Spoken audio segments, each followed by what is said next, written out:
హెలికాప్టర్కే మీ vote, నీతి నిజాయితీకే మీ vote, ఆంధ్రాని America చేయడానికే మీ vote, నర్సాపూర్ను north America నాసోలా చేయడానికే మీ vote, మంచి హాస్పిటల్, ఉచిత విద్య, ఉచిత వైద్యం, మంచి ఉద్యోగాలు, మంచి కంపెనీలు, Bunker Hunt, J B Hunt, Mike హక్కబీలు ప్రెసిడెంట్లు, ప్రైమ్ మినిస్టర్లు ఆంధ్ర తీసుకొచ్చా, భీమవరం అనేక మందిని తీసుకొచ్చా, ఇప్పుడు తీసుకొచ్చి తీరుతా.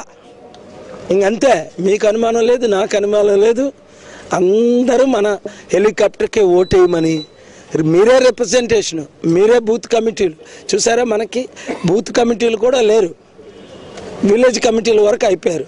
మీరే బూత్ కమిటీలుగా రికగ్నైజ్ చేసుకొని ఐడియల్ తీసుకొని వెళ్ళండి. మీరు ఏ జెండాలు మోసినా ఆ రోజు మాత్రం హెలికాప్టర్కే ఓటేసేయండి. ఏ జెండాలు మోసినా, ఎవరెంత డబ్బు ఇచ్చినా తీసుకోండి, అవినీతి డబ్బు. ఓటు మాత్రం గుద్దేయండి హెలికాప్టర్కి.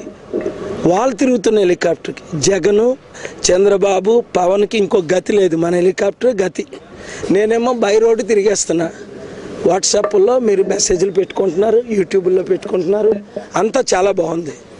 అయితే రేపు ఎల్లుట తణుకు, తాడిపల్లిగూడెం, అన్నీ తాడిపల్లిగూడెం అయిపోయింది.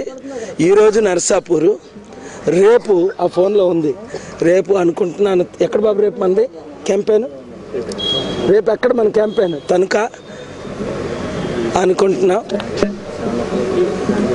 రేపు ఎక్కడయ్యా మీకు తెలీదా లిస్టులో? ఇప్పుడు కాళీపట్నం నుంచి నరసాపురం అని తెలుసు. రేపు ఎక్కడ ఫోన్లో ఉంది, రేపు చెప్తే వాళ్ళు చెప్పుకుంటారు. చూసారా మాది, మేము ఎక్కడికి వెళ్తున్నాం మాకే తెలీదు. ఇంతకన్నా ఏం చెప్పాలి? ఎలక్షన్లు పోస్ట్ పోన్ అవుతాయని ఆశిస్తున్నాం. ఈరోజు హైకోర్టులో ఫైల్ అయింది, రేపు సుప్రీంకోర్టులో ఫైల్ అవుతుంది. వైఎస్ జగన్మోహన్ రెడ్డి మేము కలిసి ఫైల్ చేయాలని ఆలోచనలో ఉన్నాం. ఎందుకు? ఆయన